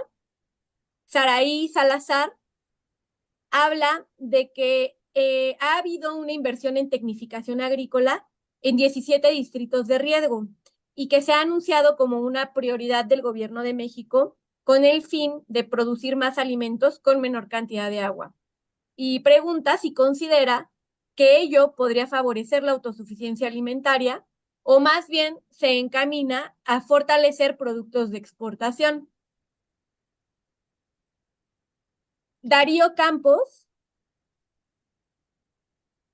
plantea si, pues él ve que los programas gubernamentales son asistencialistas e insuficientes y que él identifique en la organización campesina una vía para influir masivamente e ir cambiando la correlación de fuerzas. Dice cómo capitalizar la experiencia en la organización para avanzarlo local o regionalmente. Podemos dejarlo ahí y luego la siguiente será la última ronda de preguntas. Así que pongan preguntas quienes tengan porque ya tenemos espacio para más.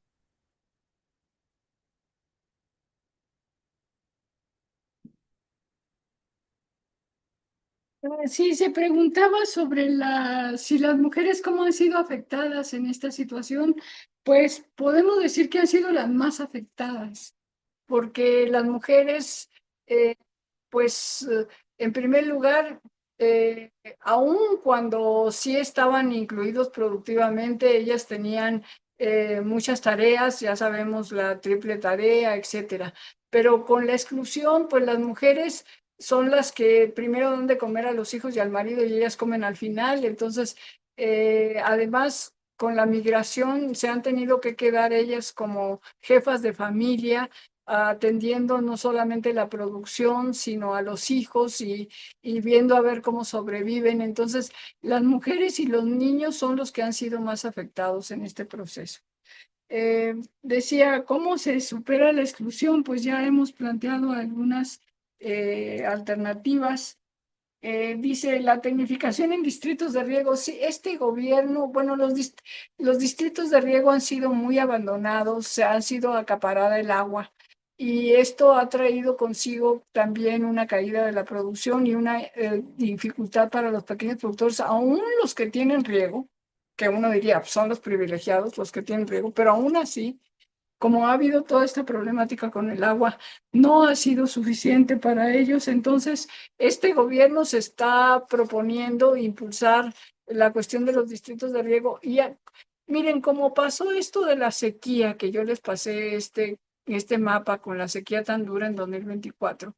Este gobierno está muy preocupado por la cuestión del agua, precisamente. Ya ven que está planteando que ya que en el norte va a seguir la sequía, pues que se produzcan los granos en el centro sur, que es donde llueve más. Y por tanto están buscando alternativas para ver cómo hacen con el manejo del agua, aunque tampoco es fácil, porque precisamente en el centro sur pues son pequeños productores de tierras, muchas de las tierras de temporal, y por tanto no es tan fácil, pero yo creo que el problema del agua es central y es algo que se tiene que, digamos, resolver a corto plazo por el gobierno.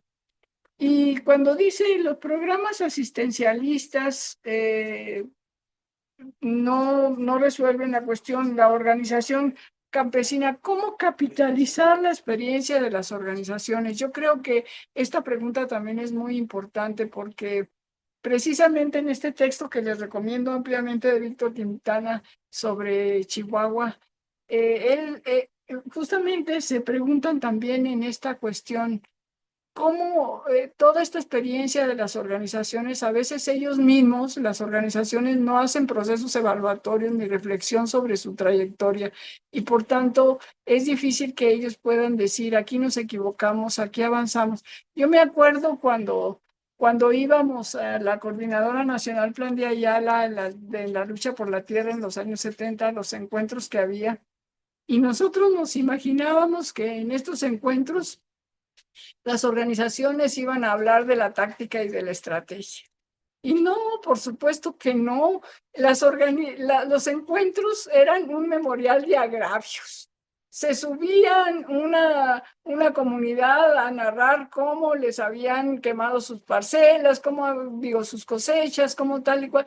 Y en eso, o sea, todos ustedes que han participado en alguna organización saben que la práctica y la demanda de acciones que son cotidianamente, le comen el tiempo a las organizaciones y casi nunca tienen tiempo de evaluar. A ver, vamos a sentarnos a evaluar, vamos a sentarnos a reflexionar sobre nuestra experiencia.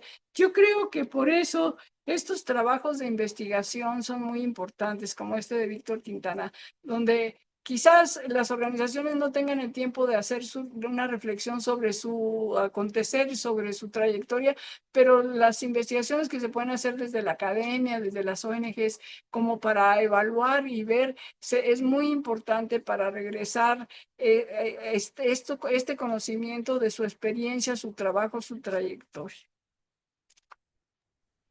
Muchas gracias. Pues acá en el chat hay un intercambio, ¿no? De perspectivas, de experiencias, sobre todo de mucha gente, ¿no? Que a propósito de pues su vinculación con el campo se han dado cuenta de todas estas problemáticas de las que estamos hablando, incluido el uso del glifosato, ¿no? A propósito de lo que se comentaba, que experiencias de primera mano lo plantean. Y bueno, vamos con la última ronda de preguntas. bueno, precisar, porque varias personas están preguntando por el libro de Víctor Quintana. Les mandamos la información por correo, no se preocupen. Bueno, Adriana, ay, espérenme tantito que ya se me perdió aquí. Aquí está.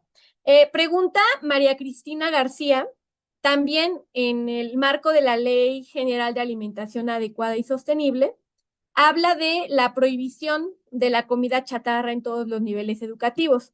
Que esto, para contexto, quienes no lo sepan, se planteó en unos lineamientos que estuvieron un poco paralelos a la ley, ¿no? Hay unos lineamientos que plantean esta prohibición de la comida chatarra en todos los niveles educativos. Dice ella, si conoce alguna experiencia en donde se pueda ligar la Ley General de Alimentación Adecuada y Sostenible en lo relativo a compras públicas con estas disposiciones de prohibición de comida chatarra, ¿no? Con el objetivo de tener una alimentación saludable. Aquí solo precisar a María Cristina que la ley es la de alimentación adecuada y sostenible, es la misma de compras públicas, y estos lineamientos de las escuelas no son una ley, son unos lineamientos sobre los alimentos en todos los niveles educativos. Adriana, perdón, aquí está. Preguntan, ¿podría explicar a qué se refiere con correlación de fuerzas? Erika Jiménez pregunta, durante el proceso de realización de los movimientos campesinos, ¿se han identificado medidas o mecanismos de control para mitigar la participación de quienes impulsan, organizan o coordinan? Y bueno, son todas las preguntas que recibimos. Hay muchos comentarios en los cuales pueden pues participar, involucrarse, intercambiar puntos de vista entre todas y todos. Nos podemos ir contestando también. Pero bueno, esas son, doctora, las que tenemos. No entendí la última de las organizaciones, no entendí qué dice. ¿Otra vez? Dice, durante el proceso de realización de los movimientos campesinos, ¿se han identificado medidas o mecanismos de control para mitigar la participación de quienes impulsan, organizan o coordinan? Como entiendo, medidas de represión, supongo, de disuasión para que no participen, no se movilicen políticamente. Bueno, bueno, sobre lo de la ley, el vínculo con la comida chatarra, pues no, eso no lo desconozco. El concepto de correlación de fuerzas se refiere a cuál es la capacidad de fuerza y política que tiene ya sea un sujeto, un gobierno, para llevar a cabo sus intereses. Eso porque, pues en estos sistemas, pues hay muchos intereses y es desigual el poder que tienen los sujetos. Entonces hay unos que tienen un poder mucho más fuerte que otros y por tanto es muy difícil que se pueda lograr enfrentarlos y doblegarlos. Entonces, a eso nos referimos con la correlación de fuerzas. ¿Cuál es la fuerza que tiene un sector para doblegar al otro a sus intereses? Y bueno, esta última pregunta no me sigues, no me queda claro, pero yo preferiría dejarlo ahí. El libro se llama Campesinos y Ciudadanos en México. Estrategias campesinas de resistencia a la globalización en el oeste del estado de Chihuahua. A ver, lo vuelvo a repetir. Campesinos y ciudadanos en México. Estrategias campesinas de resistencia a la globalización en el oeste del estado de Chihuahua. Ahorita se lo ponemos en el chat. Es de Víctor Quintana. Está publicado por la Universidad Autónoma de Ciudad Juárez y tiene un prólogo de Armando Bartra. En realidad es un texto que ya tiene tiempo que se publicó, fue la tesis de maestría de Víctor Quintana, pero pues yo lo acabo de leer, por eso lo traigo de novedad, pero sí me parece un texto muy importante los aportes que hace Víctor acá.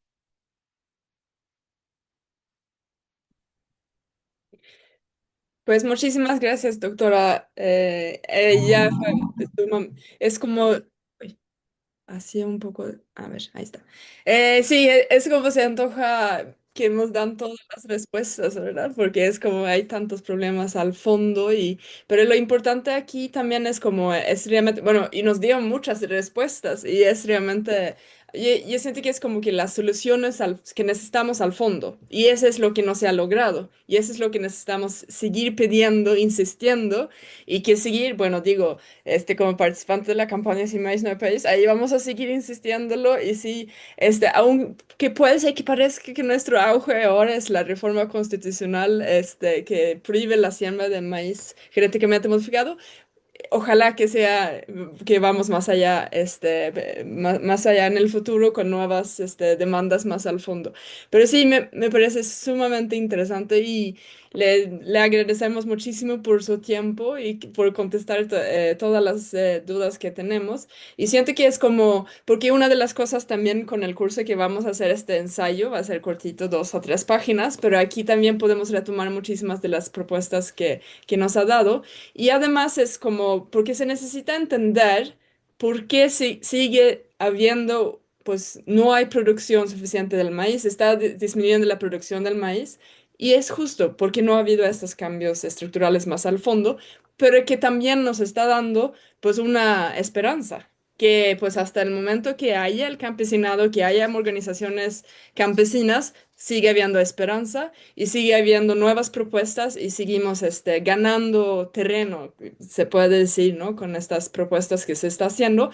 Algunas sí entran en políticas públicas, otras no, pero también lo que vamos a ver más adelante en el curso, desde una perspectiva local, ¿no? ¿Qué se está haciendo y qué se está haciendo en varias partes del país? Y pues aquí mismo tenemos representantes pues, de prácticamente todo el país. Entonces es sumamente interesante ya tener este marco estructural, nacional, histórico, con cual podemos partir de que podemos seguir trabajando por las propuestas y alternativas. Entonces, pues de mi corazón quiero agradecerle a profundidad porque apreciamos muchísimo que pues pudo dar esta plática, esta clase. Y aquí hay pues sí, muchísimos comentarios en el chat y despertó un interés gigante. Y es así que se va acabando el tiempo y que si abrimos la discusión más se va a poner súper larga. Entonces, pues ya ahí vamos cerrando y vamos a ver, entonces nos vamos a ver otra vez en la semana que entra, el lunes, nos vamos a ver. ¡Ay, eso está súper bueno! Si quieren prender sus cámaras para ver sus bellas caras y para que nos podamos despedir, porque luego también es como si estamos aquí en el curso y no nos estamos viendo. Bueno, las y los que puedan, ¿no? Por lo menos para que, mira, ahí conocemos caras conocidas, obviamente, y otras que no conocemos, que ojalá que nos podemos unir y aquí estamos para tejer más redes. Y uy, uy, uy, mira, es increíble. Estamos súper felices que hay tanto interés por parte de ustedes de este curso y en particular de esta sesión. Y agradecemos muchísimo su presencia, cada una y cada uno de ustedes. Y vamos a seguir en la lucha y vamos a seguir con las clases y con este curso. Y ya, pues sí, a mí me está dando muchísimas ideas. Entonces, muchísimas gracias, doctora, y ahí sí vamos. Una cuestión, Malí, nada más, Claro que sí. para que quienes quieran profundizar en este planteamiento y en todas estas causalidades de la exclusión, pues yo vuelvo a recomendar el libro de Explotados y Excluidos que Malín mencionó, que está en su 5ª edición, y allí todo lo que yo planteé, allí está sistematizado y aclarado para quien quiera profundizar en esta problemática. Así es, súper buena acotación. Muchísimas gracias y les deseamos mucho una buena noche.